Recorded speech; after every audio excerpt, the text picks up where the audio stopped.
will discuss about the spectrum of the BFSK, and that other we can say we will discuss about the BFSK 2.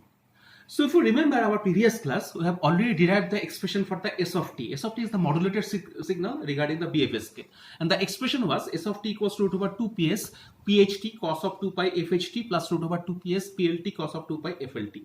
What is this what is this ps, pl, plt, pht, fh and fl? Already we have discussed in our previous class. Now we will compare this particular S of t with the BPSK, that means the modulated signal in case of BPSK. What was the expression that was we have derived S BPSK t equals to B of t root over 2p cos of 2 pi fct, and depending upon the value of the B of t, we are getting plus 1 or minus 1.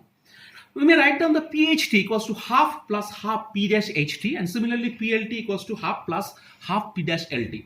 And if you see the expression for the pht and the plt, you will see one half constant part is there, and this is like a DC part. So pht and the p dash ht and the p dash lt will be bipolar depending upon the value of plus 1 and the minus 1. If we basically rearrange the equation, we are getting the equation number 8.34 according to this particular book, that is the S of t format. That is a huge equation because two different formats are there. One part is considering FLT, another part is considering the FHT part. Now we have to basically convert this time domain signal in the frequency domain. If you see, already we have given the S of f, that means the frequency domain representation of the S of t, that is the S of f expression. And if you see the expression, that is a huge expression, and the S of f will be written down like this format, that is the equation number 8.35 according to this particular book.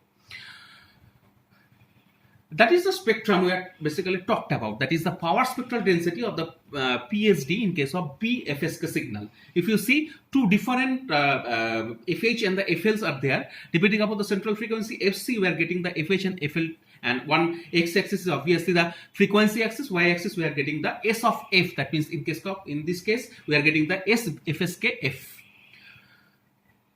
Bandwidth of BFSK, if we calculate the bandwidth, we will see one interesting relation, that is the bandwidth of BFSK equals to twice into bandwidth of BPSK. That is the relation between the bandwidth of BFSK signal and the bandwidth in case of BPSK signal. Next part, we will discuss about the block diagram, that is the receiver circuit of the BFSK signal. If we see the binary BFSK waveform, we are getting to two different thing, that is the correlator 1 and the correlator 2.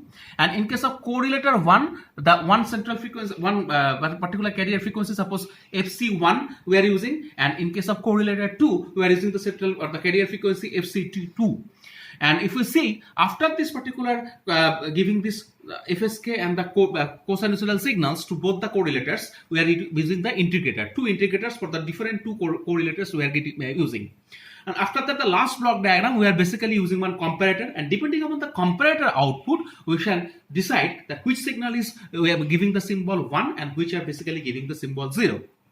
Symbol 1 and symbol 0 will be decided depending upon the comparator output. So comparisons will be done depending upon the inputs that are coming from the correlator 1 and the correlator 2. That is basically the receiver circuit in case of BFSK signal. That's all for today. Next class, we will discuss one new topic. Thank you all.